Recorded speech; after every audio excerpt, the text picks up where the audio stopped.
গল্পকথার নতুন আরেকটি পর্বে আপনাদের সকলকে অনেক অনেক স্বাগত জানালাম। আশা করি সবাই খুব ভালো আছেন, সুস্থ আছেন, আর আমরাও এখানে বেশ ভালো আছি। আজকে রবিবার আর এখন ওই 6টা মতো বাজে। আমরা বেরিয়ে পড়েছি একটা অভিনব উৎসব দেখতে যেতে। হ্যাঁ, অবাক হচ্ছেন তো অভিনব কথাটা শুনে?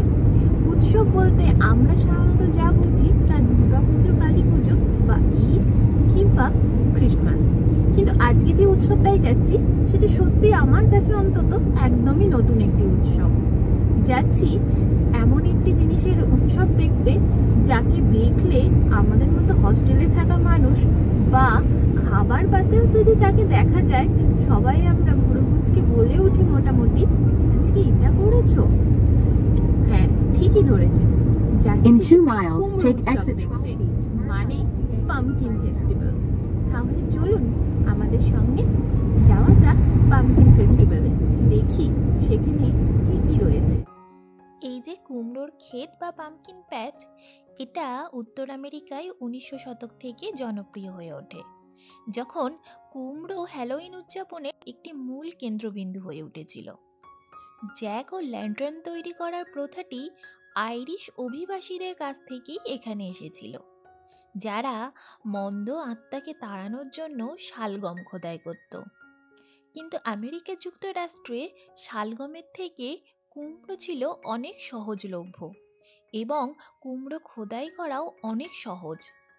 তাই শালগমের জায়গায় কুমড়ো এখানে সেই জায়গাটি অধিকার করে।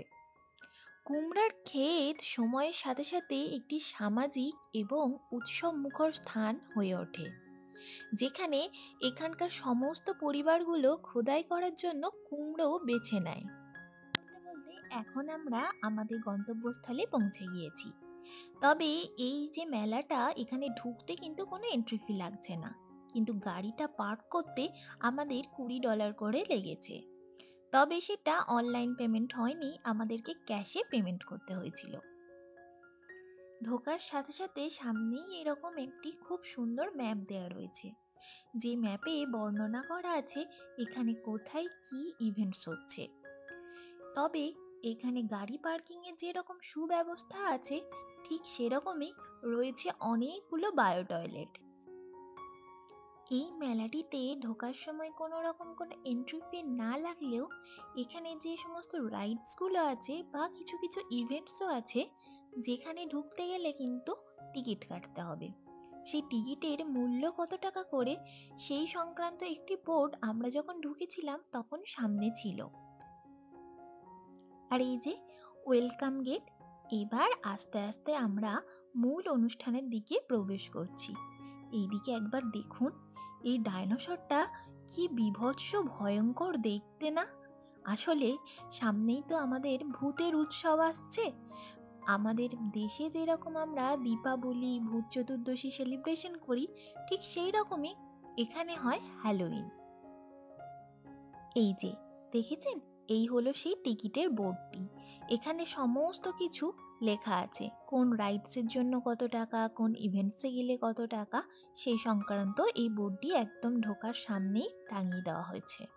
তবে কি জানেন তো, সাধারণত সমস্ত উৎসবেই আমরা যেরকম খুব সুন্দর করে নিজেদেরকে সাজিয়ে তুলি, এই উৎসবটা সেই সমস্ত উৎসবের থেকে খানিকটা আলাদা।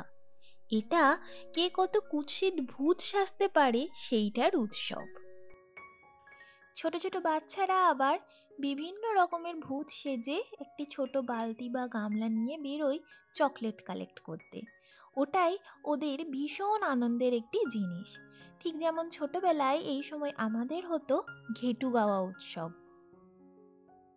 এই যে এখানে বিভিন্ন ধরনের কুমড়ো রাখা রয়েছে। চলুন একটু কাছে গিয়ে কুমড়োগুলো দেখি। কত রকমের যে কুমড়ো হয় তা আমি এই মেলাটায় না এলে জানতেই পারতাম না। কুমড়োগুলোর সাইজগুলো একবার দেখুন। এই দেখুন, এই কুমড়োটা দেখেছেন? এটা একদম পুরো সাদা ধবধবে একটি কুমড়ো। চলুন আরো অনেক ধরনের কুমড়ো আছে, সেগুলো এবার দেখা যাক। এই যে দেখুন, এই কুমড়োটা, এটার কিরকম একটা হাতির সুরের মতো একটা জিনিস রয়েছে। আর এইটাকে তো দেখে কুমড়ো না লাউ এটা বোঝাই যাচ্ছিল না।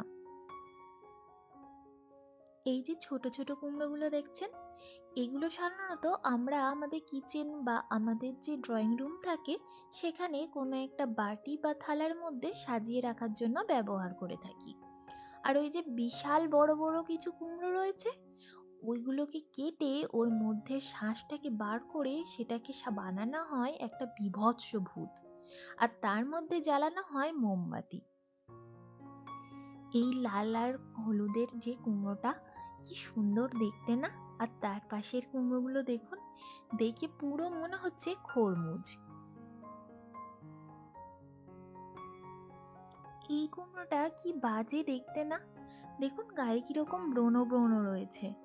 আর এই কুমড়োটা দেখুন, এটা দেখতে অনেকটা তালের মতো। মাথার উপরে ওই যে তালের একটা একদম শ্বাসের মতো থাকে না, এটাই দেখুন একদম সেরকম রয়েছে।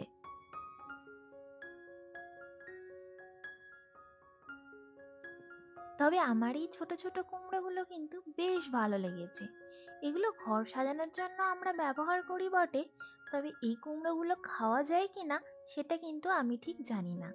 এই কুমড়োটা দেখেছেন, কুমড়ো না উচ্ছে বোঝা ভারী মুশকিল। ওই দেখুন, এই দিকে আবার একটা দোতলা কুমড়ো রয়েছে।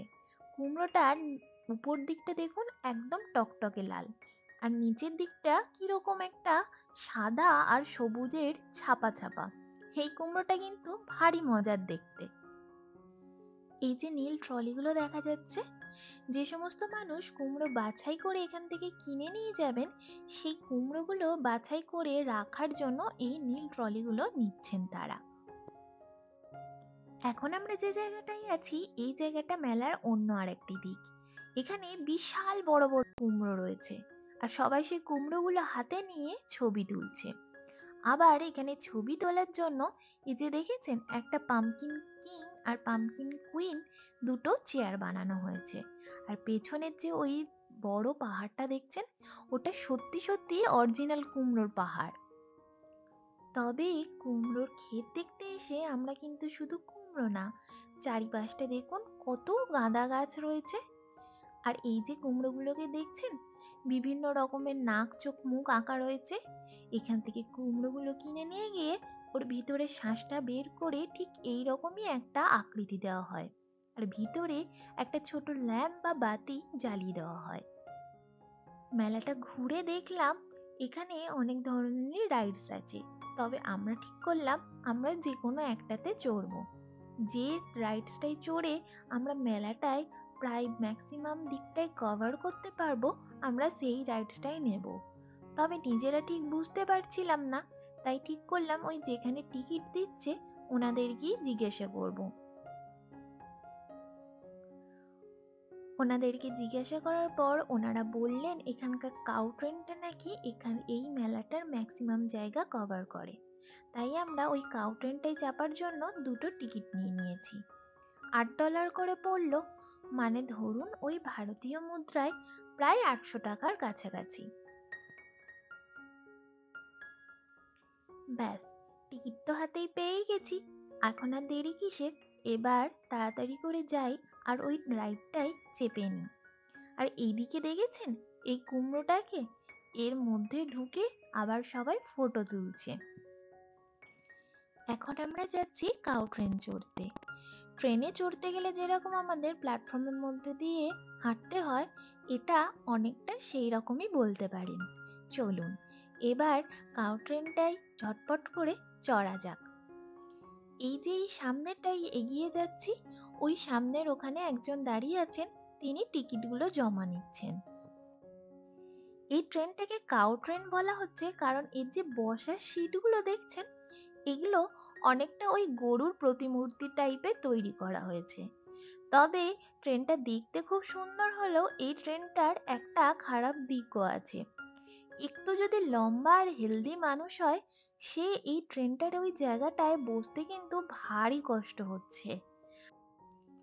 তবে ওই বাচ্চারা বসলে যতটা খোলামেলা ভাবে বসতে পারে, আমরা বড়রা ততটা খোলামেলা ভাবে এই ট্রেনটায় বসতে পারছিলাম না।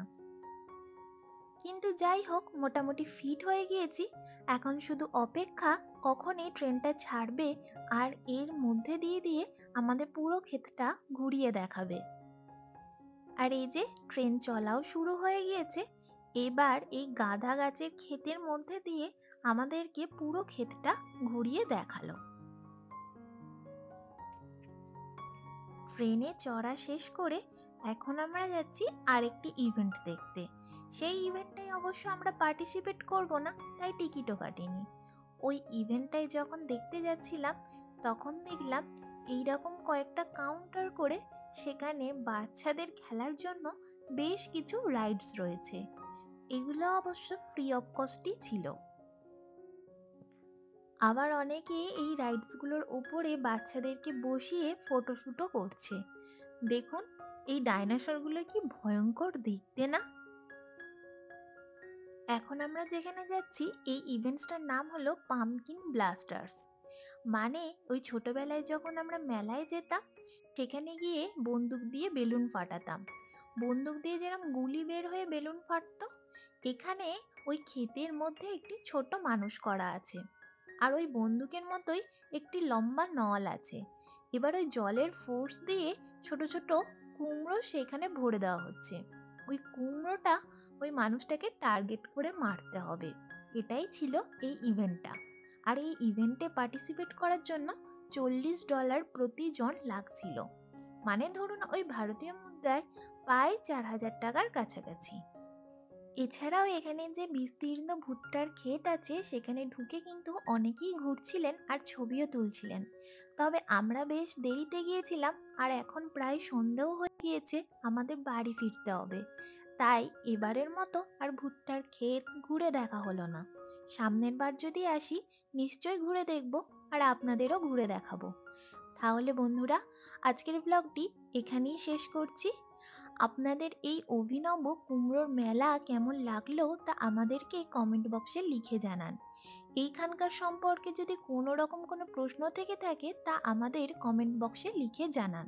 আমরা আমাদের সাধ্যমতো উত্তর দেওয়ার চেষ্টা করব। আমাদের ব্লগগুলো যদি আপনাদের ভালো লেগে থাকে তাহলে আমাদের পাশে থেকে আমাদের আরও উৎসাহিত করুন। আজ তাহলে এই পর্যন্তই। ভালো থাকবেন। নমস্কার।